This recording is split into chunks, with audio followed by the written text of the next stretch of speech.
सभा में जिस तरीके से सांसद रत्न का चयन हुआ है उसमें खीरी सांसद अजय मिश्र टेनी का नाम जैसे आया उस तरीके से पूरे शहर में पूरे खीरी लोकसभा में खुशी दौड़ गई है और आज उनका स्वागत फूल बैंड में होने जा रहा है। हम लोग उनके कार्यकर्ताओं से जानेंगे आखिर क्या उनको खुशी है कि सांसद जी फूल बैंड आ रहे हैं। सांसद जी फूल बैंड आ रहे हैं ऐसी सूचना जैसे कि प्राप्त हुई है, आप उनके लिए क्या सम्मान कैसा सम्मान करना चाहेंगे? सांसद जी हमारे लोकसभा के जनप्रिय लोकप्रिय सांसद हैं। इन्होंने पूरे प्रदेश में पूरे प्रदेश में जो है लखीमपुर का नाम रोशन किया है। ये इन्होंने जनता की छोटी बड़ी समस्याओं को लेकर सड़क से लेकर सदन के बीच रखा है। इनके अच्छे कार्य के लिए जो वहाँ की सांसद की ज्यूरी थी इनको सांसद रत्न देने का दिया है। इसके लिए सांसद जी को बहुत बहुत हार्दिक अभिनंदन बधाई और यहाँ खीरी संसदीय क्षेत्र की जनता की तरफ से उनको बहुत दिनों से बधाई दे रहे हैं हम लोग। आगे क्या सांसद से आप लोग क्या चाहते हैं कि आने वाले समय में सांसद जी आपके क्षेत्र में विधानसभा श्रीनगर में या फूल बैंड में कौन सा ऐसा कार्य करें ताकि आप लोगों का नाम और गौरव समूचा हो सके? सांसद जी हमेशा विकास कार्य हमेशा करते रहे हैं और विकास के लिए दिन रात एक किए हुए हैं। चाहे सदन में यहाँ की कोई समस्या हो उसको सदन में रखते हैं। उसमें पचमेड़ी गुट का पुल हो या 100 बेड का हॉस्पिटल हो ओयल में, अभी भी एक कृषि विश्वविद्यालय है। कई कार्यों को उन्होंने आगे विकास कार्य कराए हैं और आगे भी कराते रहे। जिस तरीके से आप देख रहे हैं काफी यहाँ पे कार्यकर्ता खुश आए सांसद रत्न पाने के बाद। जिस तरीके से 17वीं लोकसभा शुरू होने पर जिस तरीके से सांसद अजय मिश्र टेनी जो खीरी के सांसद उनको यूपी से एकमात्र सांसद रत्न मिला है, काफी उनके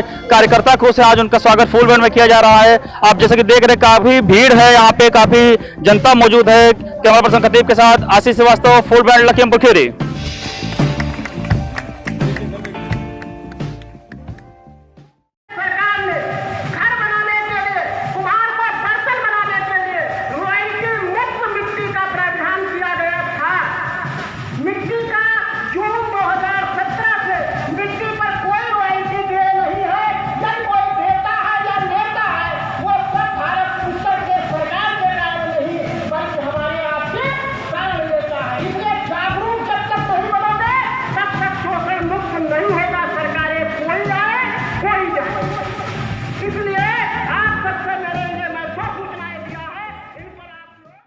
ने किया था, लेकिन उसी समय जैसे अभी जिक्र आया है कि जम्मू कश्मीर हमारे देश में बहुत सारे छोटे छोटे राज्य थे, उनको संगठित करके वर्तमान देश का रूप दिया गया था। उसमें जब जम्मू कश्मीर को भारत में जोड़ने की बात आई तो उस समय जो प्रधानमंत्री थे उन्होंने सरदार वल्लभ भाई पटेल से कहा कि पूरे देश में ये काम आप करिए लेकिन जम्मू कश्मीर हमारे जिम्मे छोड़ दीजिए।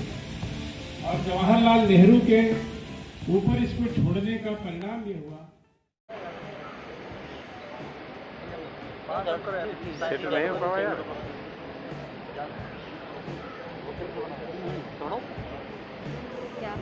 माननीय सांसद जी, मेडिकल कॉलेज का प्रस्ताव भी पास हो चुका है, पैसा भी आ चुका है, मगर अभी तक कोई निर्माण कार्य चालू नहीं हो पाया, क्या कारण रहा?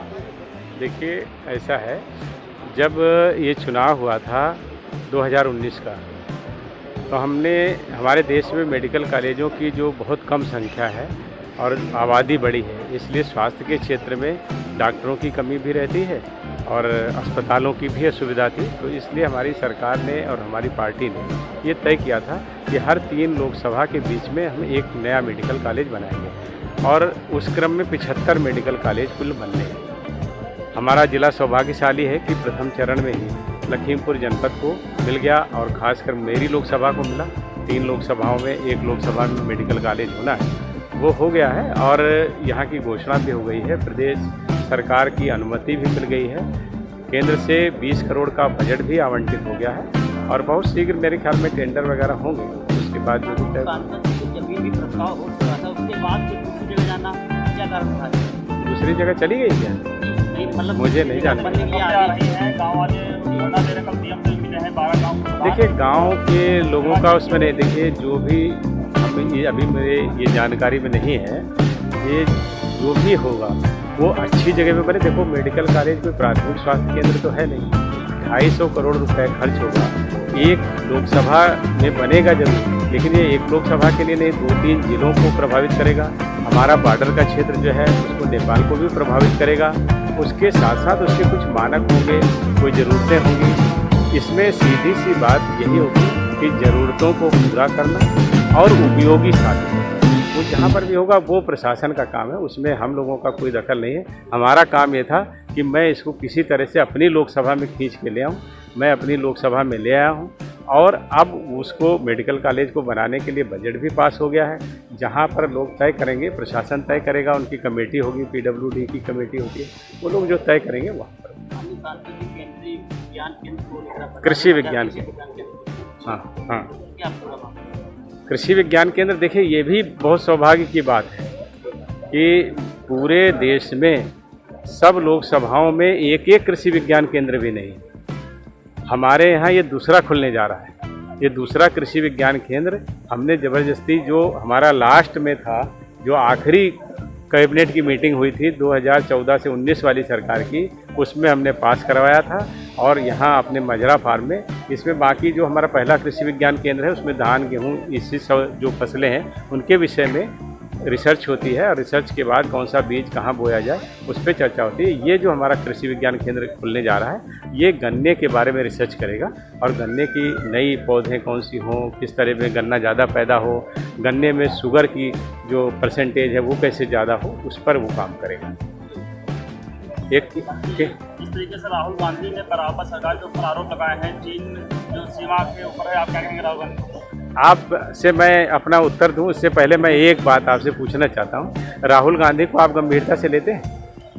राहुल गांधी का आप ये बताओ, आप हाँ या ना में बताओ कि राहुल गांधी को आप गंभीरता से लेते हैं? मेरा लेना ना देना तो अलग बात है। नहीं ठीक है। आप लोकसभा में हैं, जो विपक्ष के नेता है बराबर सरकार के ऊपर आरोप देखिए वो विपक्ष के नेता नहीं है, मार दिया, वो विपक्ष के नेता नहीं है, क्योंकि उनके पास विपक्ष के नेता का पद उसको मिलता है जो लोकसभा की कम से कम 10% सीटें उसके पास हों। कांग्रेस के पास 10% सीटें नहीं हैं, इसलिए अधिकृत रूप से लोकसभा में कोई विरोधी दल का नेता नहीं है। वो ये बात मैं आपकी मानता हूँ कि वो एक ऐसी पार्टी से जुड़े हैं जो लंबे समय तक इस देश में सत्ता में रही है और जो चुनौतियाँ आज हमारे सामने हैं उसके लिए वो जिम्मेदार भी है। लेकिन जिस तरह से भारत का सम्मान बढ़ रहा है, भारत की सरकार काम कर रही है, प्रधानमंत्री अच्छा काम कर रहे हैं, उनको अच्छा नहीं लग रहा है, ये बात पूरा देश मान रहा है। अब वो अच्छा क्यों नहीं लग रहा है ये आप भी जानते हैं, हम भी जानते हैं। और रही बात ये कि उनके प्रश्नों का उत्तर देना, तो उनको कोई गंभीरता से लेता नहीं, इसलिए हम लोग गंभीरता से उत्तर भी देते हैं।